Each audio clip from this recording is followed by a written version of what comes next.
Welcome to the Squared Circle Pit with your host, Rob Pasbani.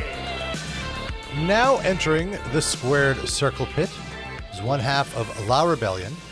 He's one half of the NWA World Tag Team Champions, and he's the singer of a metal band. The perfect guest for Square Circle Pit.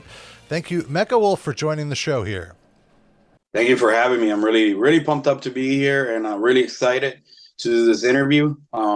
It's one of the first interviews that I get to do where I get to speak about both of my passions. So yes, the show is all about the intersection of hard rock and professional wrestling, and you are right there in the middle of that intersection. I feel I love the Danzig and Misfits posters in the background.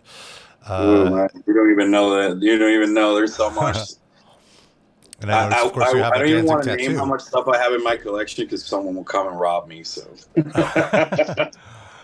yeah, and congratulations! I watched TripleMania this weekend, and I saw you pulled double duty. You performed with your band Monster Wolf as you entered into the ring for your trios match, where you and your partner Bestia 666 teamed up with the legendary Vampiro. Now, I imagine there's nerves before a show and nerves before a wrestling match. Were the nerves double because you had to worry about both performing with your band and performing in the ring? Actually, so the night before, I put together a show, kind of like a TripleMania pre-party, and Vampiro was doing a DJ set and a couple of like local bands, and then my band also played, and it was, I call it Hell Week because I released a new single that same week on Thursday, played the show and promoted the show for Friday, and then I had to be at the stadium like at 11 in the morning so we could rehearse and do rehearsals for everything, how it was going to look on stage for the show. So I was like a 95 stress level, like I was just completely stressed out because the wrestling thing is not hard for me anymore. It's kind of like, I press cruise control and it's just easy, right? But the music thing, since I'm very new to it, at least the aspect of playing shows and having to, get the band together and get everybody on the same page, all of that is new. And I'm handling like 10 jobs at once when it comes to the band.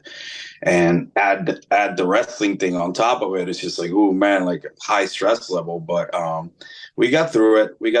And I was really happy with it. A lot of people were really happy with it. And it was all worth it, Yeah, take me through the moments right before you performed, because I mean, your band has to load onto the entrance ramp essentially. And were you able to get a sound check? Because I have to say, overall, usually when a band performs live, it's sometimes hard to capture it for the home audience. But I thought that it sounded pretty good. Like you could definitely, like it was your band performing. It sounded like the band was performing with color commentary on top of it. Of course, AAA, you can't have, that's how they do it. Luckily, we had time to rehearse. Like I said, we got there like around 11 o'clock on that day. It's freaking hot as hell in Tijuana right now. So, the sun is just like at its capacity. By the time we get to the venue, to the stadium, we're like loading in drums and all that stuff. So luckily, when it came to the aspect of like loading stuff on stage for the entrance and after the entrance, when AAA was kind enough to lend us a few extra hands, and they did all the work. Oh, that's so great. Everything, all the guys had to do was just put on their masks, grab their instruments, and go do the thing. And we did get a sound check, luckily, and everybody was really happy with it. I was really happy because a lot of things could go wrong on something like that, and I think it was pretty okay for what it was. And for me, it was I believe it was like the first time anybody's played with their band to the ring, because I know John Cena used to rap to the ring and stuff like that. But I think that's the first time someone's ever done that. So I was I'm just gonna really say, I think that is the first time, because even like Chris Jericho, of course, with his band Fozzy, I don't think he's ever performed with Fozzy right before having to wrestle a match. Like he's performed at a Raw, but he wasn't wrestling, Mhm. and you know he plays himself. So take me through how you felt in that moment where you finished the song and you're like, "Oh, that's a relief." Oh, wait, I have this crazy trios match I have to perform in now. Did you get a moment of like being able to exhale, and like you said, like wrestling is you're a little more comfortable in it, so it was like, all right, the hard part is over now. It was kind of like I mentioned earlier, it's kind of stressful because everything leading up to that. But once you get through it, it's almost like, oh wow, I'm here. This is pretty cool. There's 15,000 people here. I'm in my hometown. Once I'm done with this, I'll drive 20 minutes and I'll sleep in my own bed. So I was pretty happy about all those things. You know, I feel like I always get nerves when it comes to big matches like that. Um, and more than anything, it's our second Triple Mania, but our first Triple Mania in an actual match that is, you know, last year we were in the Cup and that was pretty cool, but like an actual match that is part. I mean, last year was part of the show as well, but an important part of the show because we had a whole storyline leading to this match with Vampiro being on the other team and Pagano coming back from injury. You know, we've been messing with Vampiro for a whole year, beating him up, calling him up. He's brought different people, you know, to try to help him out. And now we got Pagano on our side, which it's another, you know, another level on itself. So all of those things added, you always get nerves, but it's like, okay, once you get through that little, you know, that little bump of that, you know, once you get through the entrance, you're out there, you look at the people and you're like, all right, it's time to go. You know, it's time to turn it on. So all of that just goes out the window. Right on. I'm sorry. I said you were teaming with Vampiro. You faced Vampiro. You were teaming with Yes, yes, Pagano. yeah, yeah. We Yeah, faced him. Yeah, we've been messing with him for like a whole year. So But that's got to be I really think that was cool. the I end of feel the because feud, hopefully, yeah, unless he because I wants mean, more.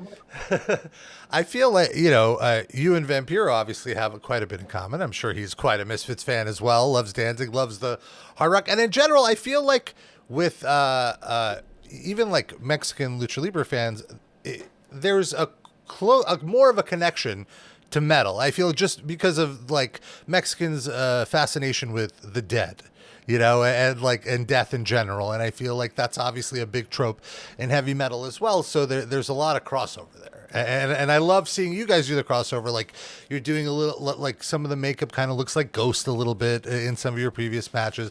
And I think that's so awesome. We don't have enough of that, I think, in pro wrestling. All of that just comes down to me as a kid being inspired by people like Vampiro, people like the Misfits. Now, recently, you know, bands like Ghost. When I wanted to build this new character, this new look, I based a lot of my look and the persona in my entrance jacket. Like the entrance jacket I wore for Triple Mania is completely inspired by Jerry Only. Like you cannot hide that. So and then the fact that I'm also friends with Jerry, I'm also friends with Doyle of the Misfits. Doyle, his guitar string company, they sponsor my band.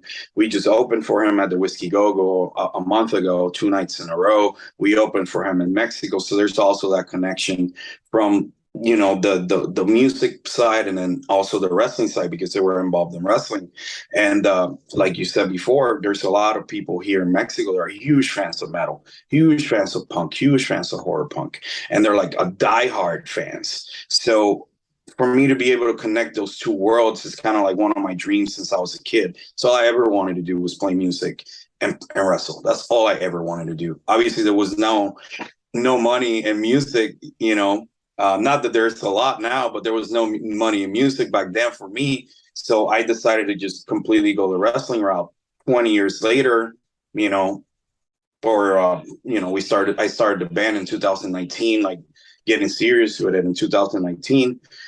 I said, you know what, I'm gonna use my pro wrestling and my music so they can piggyback up each other. So that's how I get fans to check out my band. And I do anything that has to do with my band. I do the best, so it's involved with wrestling and vice versa. Because again, I am a fan of both those things since I was a kid. And that's all I ever wanted to do. Yeah, and I think what's great about the band is you guys have a very thrashy sound. Kind of reminds me a little bit of like Suicidal Tendencies or Municipal Waste kind of stuff. And I think that's a really great sound to get people who aren't necessarily familiar with metal into metal, because it's very party like, you know, it's very easy to find the groove and just get into it, and especially with a wrestling crowd. So I think the crossover is there, and the look, you already have the look. You already have the vibe going, so that's two integral parts already figured out.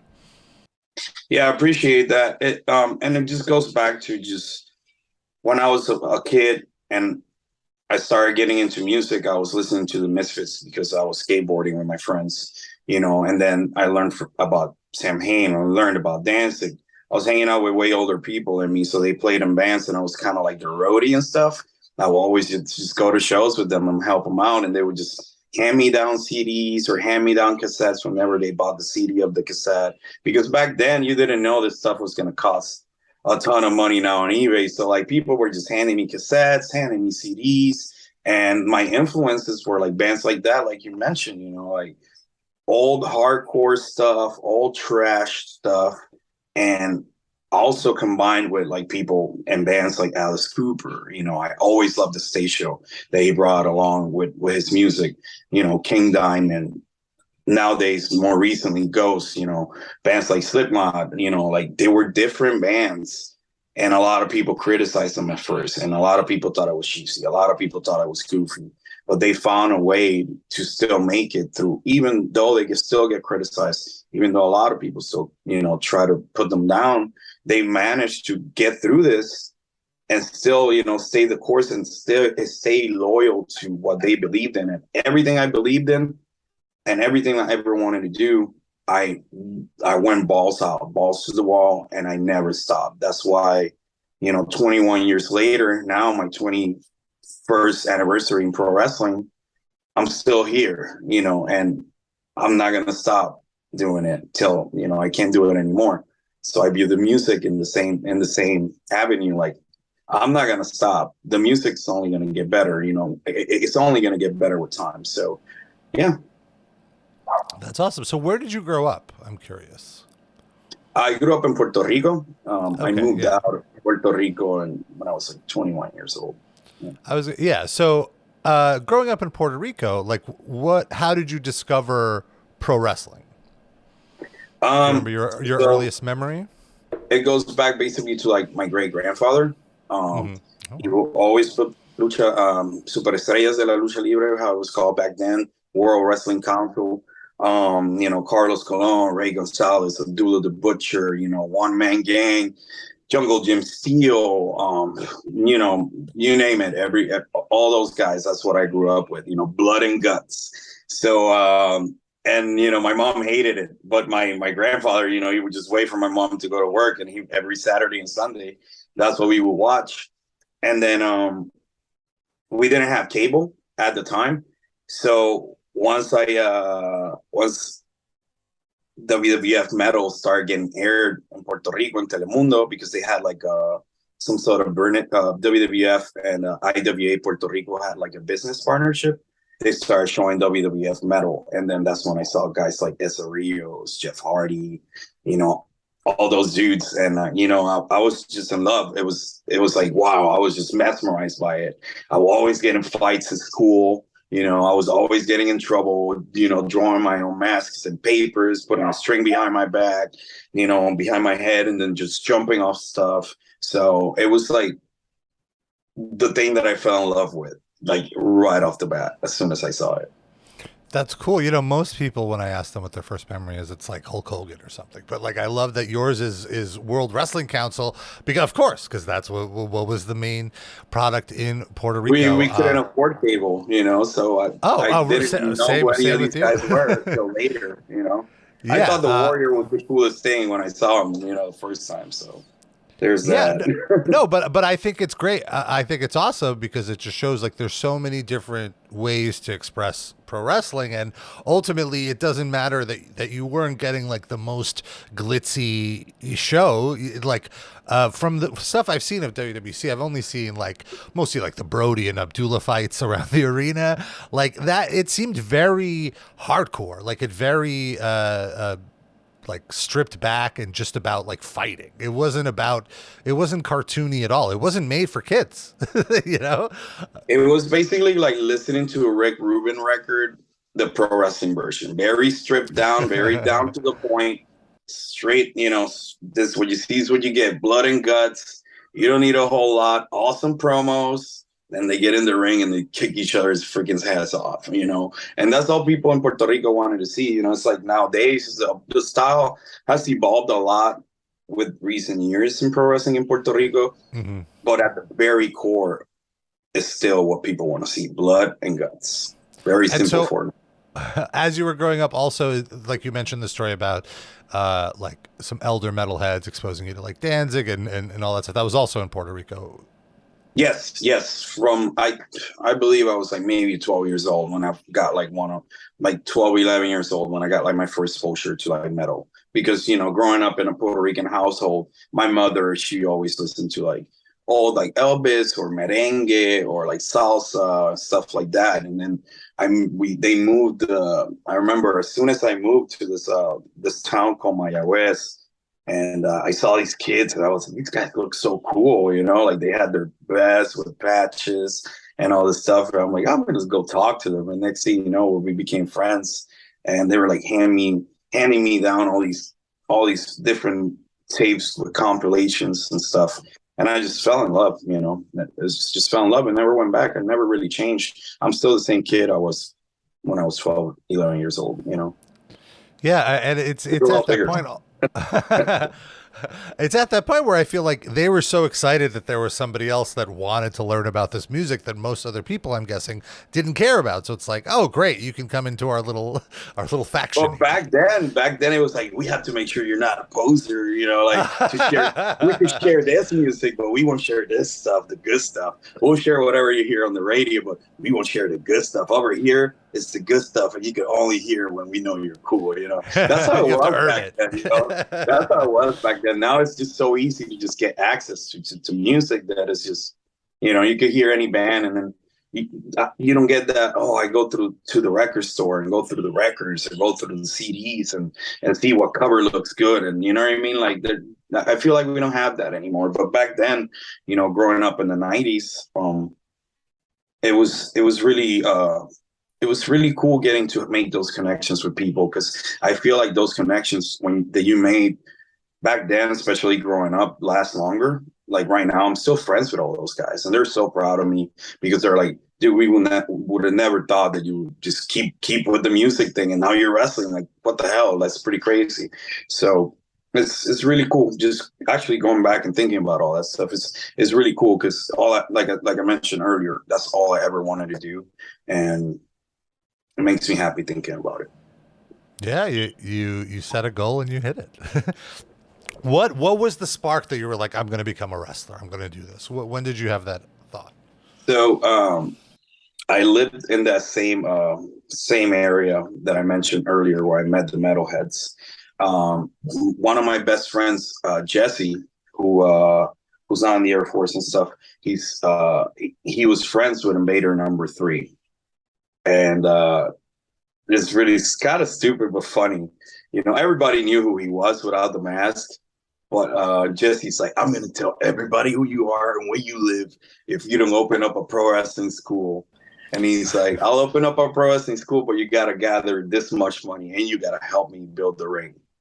And we're like, all right, cool. So me and Jesse split a newspaper route till we had enough money, because none of our parents had money, but they didn't want to like support us in the pro wrestling venture at all. They thought it was the stupidest idea. We're like, all right, we were wrestling in stoplights for tips, wrestling inside malls for tips, getting kicked out of malls. We were splitting a newspaper route, and we made it happen, and we convinced them to open up the school. We were the very first 2 students.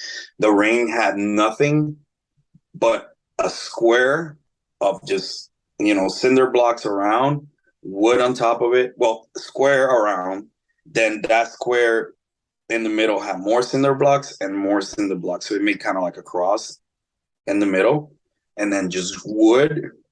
And then since the school was so new and he had no students, he couldn't afford to pay for actual canvas. So we just had carpet, like like Oh my God. carpet that you would lay on your living room.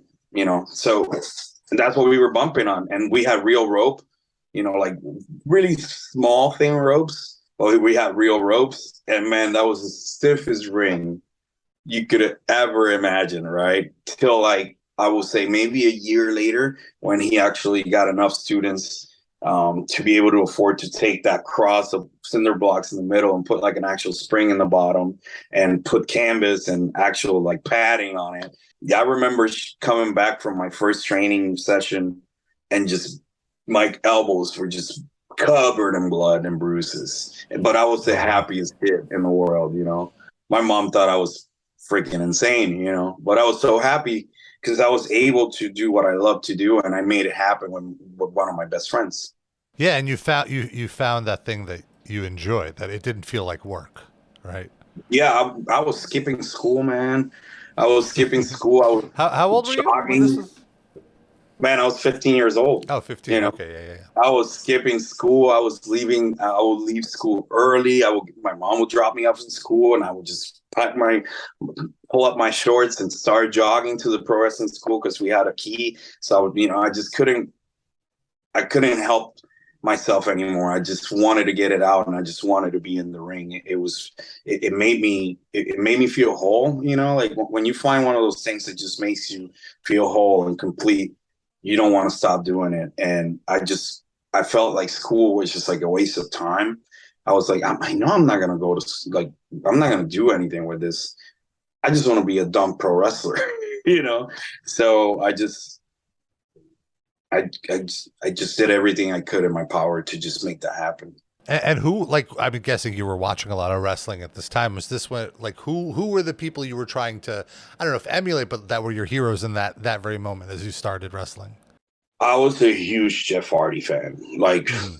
talking about like I had the fishnets, I had the makeup, I had the socks in the arm, I had the dyed hair, and I really loved Ricky Banderas, El Mesias.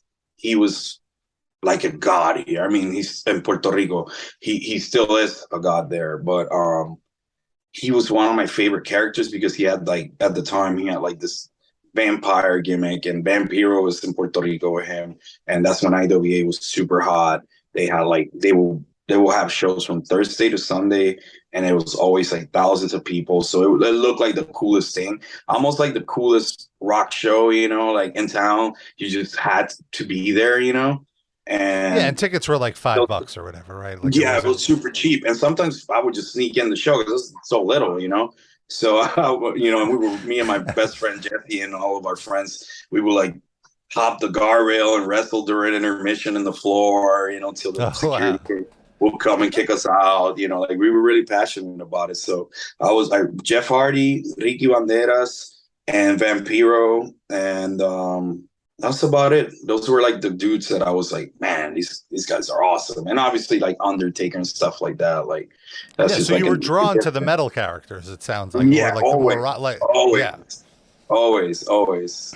I thought Yeah. it was the coolest thing. I remember when Jeff Hardy was around, like the Team Extreme thing, it was so cool because it was like they were like they were me, like everyone else was like a wrestler, but they were like I saw myself as them. Like they were my avatar in pro Dude, wrestling. I So I had totally. shaved sides. I was wearing those mom caps with the hair out. I did, dude, the whole thing. Like, if I show you pictures on there, you will laugh because I just want to be like little Jeff Hardy. Late and years later, I got to wrestle him for World Wrestling Council in Puerto Rico, the company that I grew up watching, and it was really cool. That must have been a very full circle moment. Like here you are wrestling in this arenas that you watched as a kid, wrestling the wrestler who inspired you to become a wrestler. That must have been a big moment.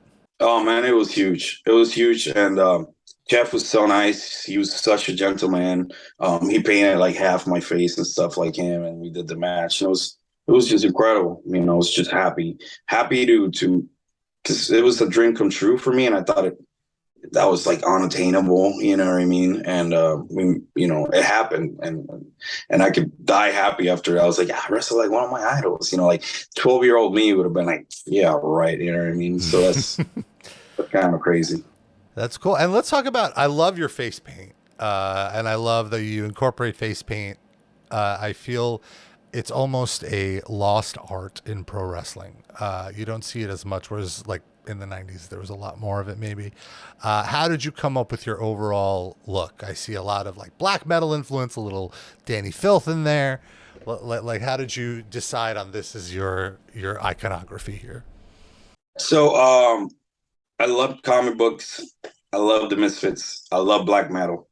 And when me and my partner were like, Bestia says, when we were like, you know what, we should both do our makeup, because I always did like shadow under my eyes and stuff and wore contacts. But I wanted to both of us to have like a look where you saw us and you're like, all right, these guys look freaking mean, or they have a mystique to them, even though we're not the biggest guys. We're scary as hell, right?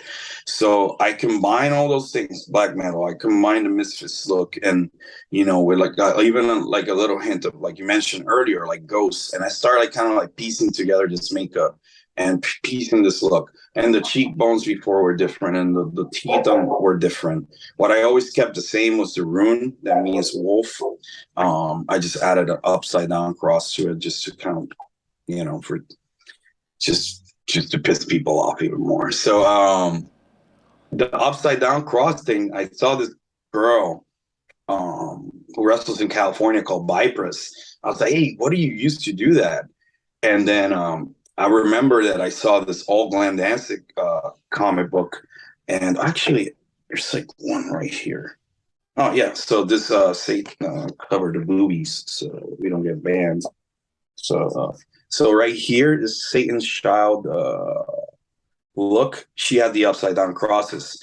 And there was this character, Morella, from the Verodic comics that had the upside down crosses in the eyes. I'm like, actually, this is the coolest thing ever. So I just started doing that, started playing with the cheekbones here and there, different versions of it.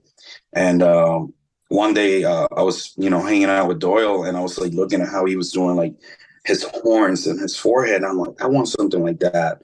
So it's kind of like a combination of like a little bit of King Diamond, a little bit of Ghost, a little bit of the Misfits with like that Morella twist from the erotic comic books.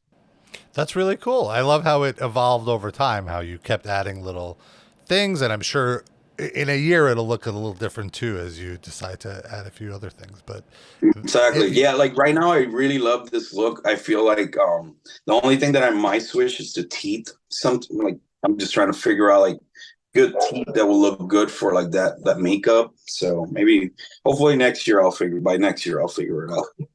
And I saw that you had a few shots in like NXT and 205 Live, but you weren't doing the Mecha Wolf character. Was it something that they weren't interested in, and they were like, no, just go as yourself? Or did you want to kind of protect your own kind of copyright thing? I was doing NXT stuff for about 2.5 years. And at the time, the Mecha Wolf character was not even nowhere even in my mind. At the time, I was really focused on doing this Dragon Ball Z inspired look. So when I got hurt and I blew my knee, it was like one of those things. I'm like, I'm at home and I'm like scrolling down Instagram and watching videos, and I see like 3 guys with my look, because they thought because I was hurt, it was cool to just copy my stuff, I guess. So I was like, you know what? Screw these people. I'm going to go back to the drawing board and I'm going to start from zero. And then one day, I'm hanging out with this guy, Sammy Callahan, who's like a huge metal fan as well. And he tells me, dude, you look like a wolf, or you look like a mechanical wolf. I don't know how to explain it. You look like a Mecha Wolf. And he's like, you should use that name. And I thought it was the cheesiest thing in the freaking planet. I thought he was completely insane. And so one day, we both lived in Florida, so we always saw each other at the airport. We always had the same flights, or we would always see each other in the same shows. He was like, Mecha Wolf, would walk away. Mecha Wolf, walk away. And then just kept bothering me about it. And then finally one day he goes, hey man, can I borrow your phone? And I just give him my phone, right? Completely and innocently give him my phone. So what does he do? He finds like these cool pictures from my phone that I did, like this photo shoot that I did with like this crazy, like kind of like wolf cowl with like wolf heads and the sword. And I had the contacts and the hair. And he made this whole freaking like Photoshop image of me and these werewolves, and then he switched on my Twitter, switched my Instagram to Mecha Wolf. How long did he have your phone? And we had a pay-per-view that night.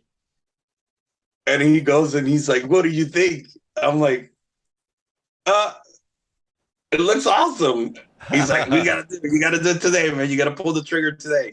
And I remember this was his company, Wrestle Circus. We had a pay-per-view that day. I was like, well, I guess I gotta call the promoter and let him know that this is like my new name. And I called my buddy Adam from Chicago, and I'm like, can you add these wolf howls to the beginning of the song and blah, blah, blah, blah, blah. So fast forward to the show, I come out, the howl of the song comes out, I freaking howl, and people are freaking howling with me. And I'm like, whoa, I think we have something here. And it just stuck, I just didn't look back. And financially, it made way more money in a shorter period of time, that gimmick, that the Mr. 450 gimmick ever did. So I just kept it. That's great. Well, I guess that's a rare case where bullying works. Yeah, right. So you were in Puerto Rico. Was moving to Florida the first time you were kind of out of Puerto Rico, living wise, or have you already been traveling? No, I moved. I never left the island, and I picked Chicago out of all places to go right before winter was going to start. So yeah, and I lived about 7 years in Chicago. And I still miss it to this day. I tell everybody it's the city that turned me into a man, because it did. I had to learn a lot of hard lessons there, all on my own, no family, no nothing. And I'm really grateful for the time that I spent there, because it really built a lot of characters. So what were your spots? What were your food spots? In Chicago, always Portillo's. But it's crazy because like the first time when I got there, like I have watched Har and Kumar go to White Castle like a million times, and there was no White Castles in Puerto Rico. So man, when I went to Chicago, all I wanted was like White Castle fries, and I tell you, I was very wrong, brother. I did not have a good time the next day. Let's just leave it at that. But Portillo's, Illuminati's for my pizza. Those were like my go-tos always. That's right. You gotta leave some time the next day to recover from the White Castle for sure. It's a 2-day experience. Yep. It's Do not recommend. So how did you end up in Tijuana? Why did you decide to move there? So my partner, Bestia, as you know, he is from Tijuana. And we were having the issue, I was living in Florida at the time when we started tagging, that we didn't have enough time to go train together and figure out moves together, or sometimes he will land hours before I did at the show, or hours later after I did, and vice versa, right? So it was always hard to, either his flight would get delayed and I will arrive early, or he will fucking arrive too early and I will get delayed, problems like that. Sorry for cursing. And it was one of those problems where I was like, it would be easier for just both in the same place. And he wasn't going to move to Florida. And at the time, we were so booked here in Mexico that every 2 weeks I had to be here anyway. So I just, I was like, let's just make this easier on everybody. And I'll just move to Tijuana. And originally I moved like 3 blocks away from the auditorium, which is where all the big matches are held here. So I was like, it's just the best decision as far as like the tag team, and the best decision as far as my mental sanity, because I'll tell you, don't move to Florida, brother. I just got over it. I got over it. I got over the hypocrisy of all the people that live there, that are involved in the pro wrestling business, how saturated with pro wrestlers it is, how every time you saw somebody at the gym, you kind of had to have an obligatory conversation because you're in the business, even though you don't like each other. Just stuff like that. and I just decided to just move here and just, this country has embraced me since I've been here. For the first time I came here in 2011, 2012, the country just really had my back, and I love it. It's just a great place to live. People are awesome. The food is great. You're not freaking eating crap like you will get at any freaking restaurant in America filled with a bunch of stuff and preservatives, and the food is all, over processed and whatnot. So I'm just happy that I live here, because it's just more convenient for me and my partner to just be here. And the way of the style of life is just way better overall. Yeah, and also with Tijuana, you're just like you could walk over to America if need be. Like you're not that far away.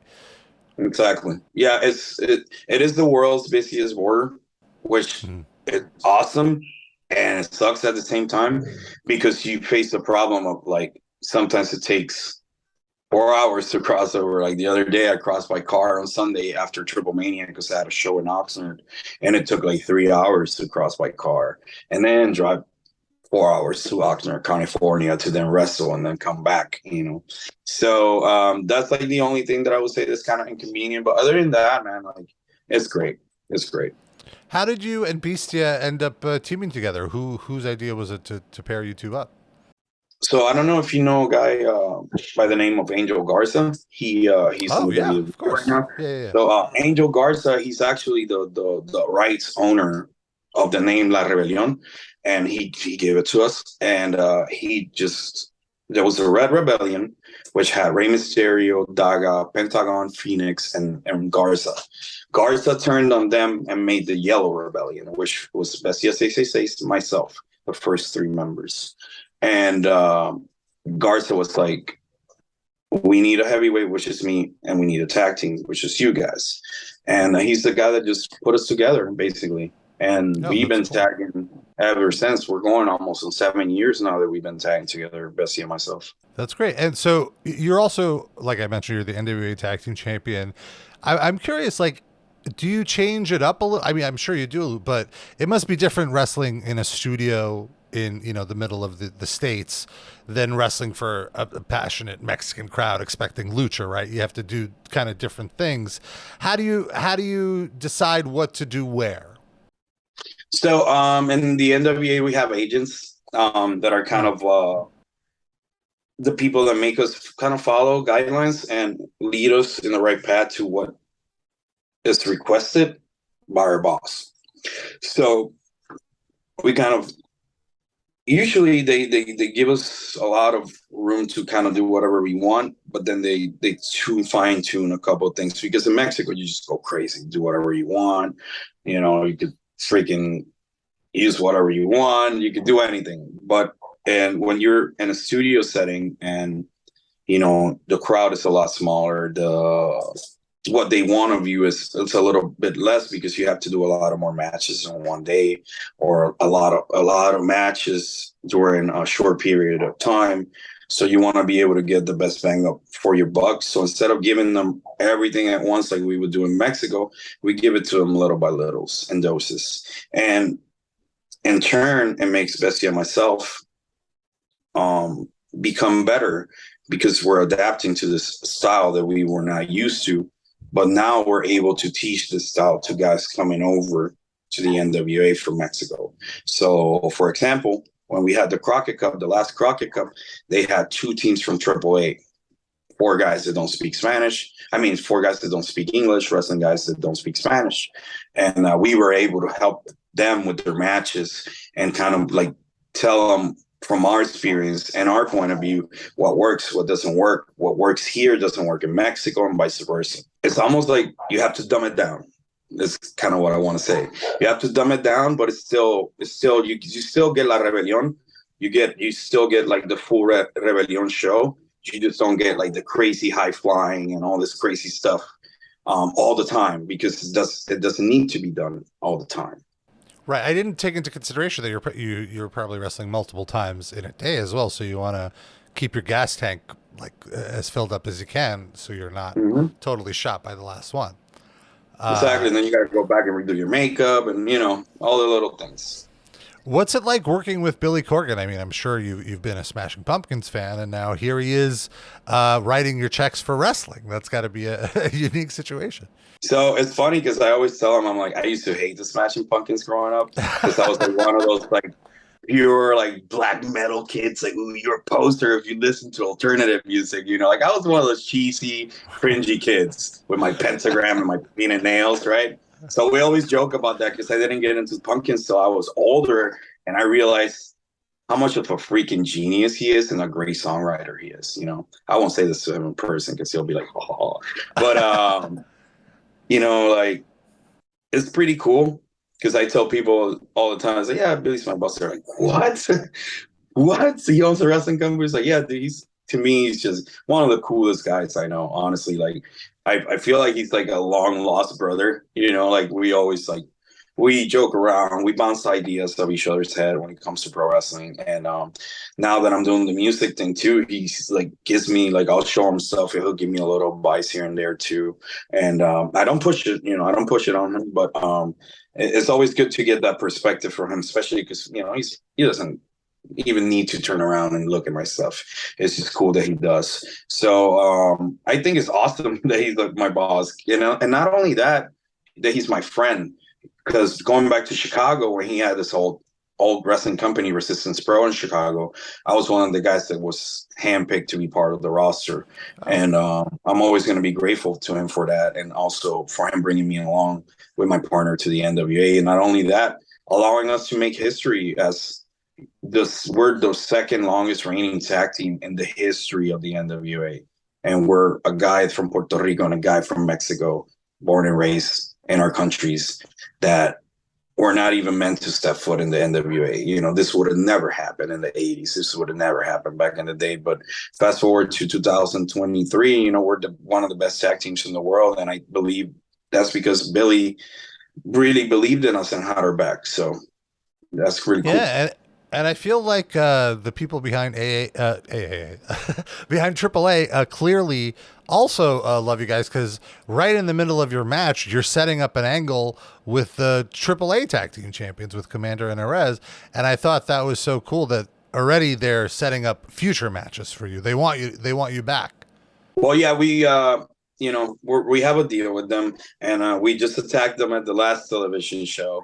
At one of the last TVs, we powerbombed Erez on the stage. We threw Commander off the stage into the floor. As soon as they won the belts, because we've been saying the second that we arrived in AAA that we were going after the titles. And then when they had the match for the titles to crown the new champions, we weren't part of it. So now we're even more pissed. So of course we wanted to get our hands on the tag champions. And then they came after us. So I think it just makes for good TV and good lucha libre history. Yeah, that seems like a great matchup of the baby faces and you guys as like the evil demonic heels. Yeah, I can't wait to work those guys, honestly. Like, I'm really good friends personally with Ares outside of the business, and Commander is like phenomenal. So we're gonna make some magic together. So what are you listening to right now? What are some of the bands that are in rotation? I'm assuming always Misfits and Danzig and the whole. Oh yeah, you're not wrong. But like but what else are you listening to? That's always in the rotation, like by default. But I've been listening a lot of Ghosts, a lot of Ghosts, which is another band that I didn't like when I first heard, and then I got into them. The first two records, phenomenal records. I'm listening to, because my band is very trashy inspired, like the riffs are very trashy. I've been listening. I'm really good friends with Phil from Municipal Waste, so I've been listening to a lot of that. I've been listening to a lot of Power Trip, Toxic Holocaust, Death Angel, a lot of King Diamond. I've been kind of like on a Kiss kick lately as well. And Alice Cooper, man, that's always in the rotation. I guess I don't listen to a lot of new stuff. The newer stuff really is Ghost. I have one of my favorite bands, my buddy Alex Story. He's the lead singer for Doyle. I always listen to them. that band's called Cancer Slug. They're one of my favorite bands. They're an amazing band. So if you never heard of them, check them out. Great songwriting. It's kind of like rock and roll-y. It's kind of like the Cramps meet the Misfits, meet Iggy Pop, meet Gigi Allen. It's like this crazy. It's amazing. It's a great band. If you get a chance to check them out, check them out. Cancer Slug. They just released a new album I think a couple weeks ago. So they're always in their rotation. You know, I'll always have some black metal stuff. Lately, I've been listening to like a lot of like old Bathory stuff. The New Immortal album, holy crap, that album, the New Immortal album is crazy. I freaking love it. So yeah, that's pretty much it. That's a great roundup. Very on brand. Yeah, I always take with the basics, you know, like Danzig, Samhain, Misfits. That's always in the rotation. But you know, a lot of Elvis, Roy Orbison too. You know, that's the kind. When I do my makeup, you'd be surprised. You think I'll be listening to like freaking like a Bath or like some freaking like dark black metal, but I always put on like oldies like Roy Orbison, Johnny Cash, you know, Howlin' Wolf, you know. You name it, Elvis. That's what I used to do my makeup. It kind of gets me in that happy zone. So, yeah, I love Roy Orbison is great. I think very underrated. Not enough people know who he is anymore. Because what a voice, man! Jesus Christ, what a voice! So one last question. You know, TripleMania always about celebrity crossovers. If they came to you and they were like, "Hey, we want a third for your tag team. Any celebrity you want, we're going to fly them in to team with you." Who are you recommending that they fly in? Man, that's a given. Uncle Glenn, dude. I would get Uncle Glenn in a heartbeat, and I'm pretty sure for like right amount of money he would do it because he loves pro wrestling. He does. He's a big fan. And if I can't get him, even though he hates pro wrestling, I will get Doyle. Yeah, one of those guys. And obviously, like Jerry, it's a given. Like those guys, because Jerry loves wrestling and Glenn loves wrestling, so I think those guys will be super down to do it. I bet if you talk to Jerry about his experience in WCW, it'll be a completely different story than if you talk to Doyle about it, because Doyle just doesn't want to talk about it. Yeah, well, I've talked to both Doyle and you know, I'm really good friends with Jerry's nephew, and Jerry and Doyle's nephew Richie. He's like one of my really good friends, and he used to be a stage manager for Jerry's Misfits, and he was a road manager for Doyle. So we will always like talk about old WCW stories. He's like, yeah, man, Jerry loved it, but then they would try to kick him out, and like there's so many stories. You know, it's better if you get them from the horse's mouth, but it's just cool to know about him, and it's cool to kind of be now like an honorary fiend, you know, and be in that little family circle. Like it's cool. Like Doyle's like, come over to the shop, we'll work out and stuff. I'm like, this is awesome. And like Jerry has the old WCW ring there in storage. It's just like, it's nuts, you know. Oh wow, that's crazy. Yeah, I definitely need to get him on the show to share those stories, because I'm sure. Yes, that would be awesome. That would be awesome. Awesome. Well, thank you so much for taking some time to hang out with me here. It was an absolute pleasure to talk to you. And Monster Wolf is the band, at Monster Wolf Band. You can check out Mecha Wolf in AAA, in NWA. Your Instagram handle is MECV Wolf. Very, very black metal. Yep. Awesome, very man. true. Well, thanks so much. Thanks for getting in the pit. Yeah.